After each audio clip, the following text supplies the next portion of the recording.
Alright guys, so it's time to talk about the first two episodes of WandaVision. In this one though, we're specifically focusing on the second episode's big Easter egg, or maybe tiny Easter egg that's hidden in plain sight, that teases a Marvel villain being behind everything.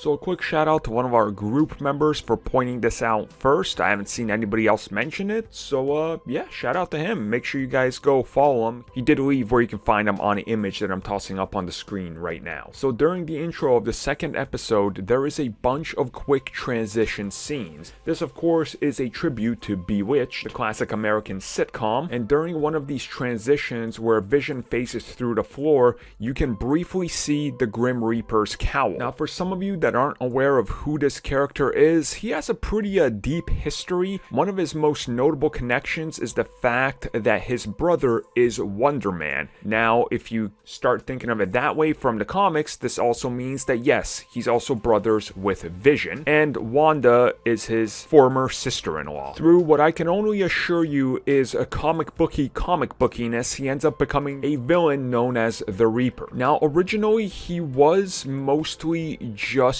based around technology, but eventually he would evolve and gain actual superpowers like a super strength level and also the ability to do some necromancy. Now necromancy means raising the dead, so maybe here this can tie into it since it's a very evident Easter egg. Now maybe this is just an Easter egg connecting that whole aspect from the comics, or maybe this is sort of something that's going to play a little bit deeper into what this series is about and how they're handling it and what they're doing with it. It really wouldn't surprise me if this was nothing more than a little gag by Marvel, or a little gag that's going to be further expanded upon in the multiverse, because let's be real, they said this show is cracking open the multiverse. Maybe he is tied to this, and maybe by some weird coincidence or way, they're going to find a way to connect him, Vision, and Wonder Man in this. Or for all we know, maybe a way to save Vision is to enter Wonder Man's body, so they can kind of get the best of everything, and the way they built Vision in the MCU completely different than what happened before. So maybe that's how he'll come back at the end. Maybe the Reaper can be tied to it, or be built up as a villain, or maybe the Grim Reaper can somehow be an amalgamation of a few characters,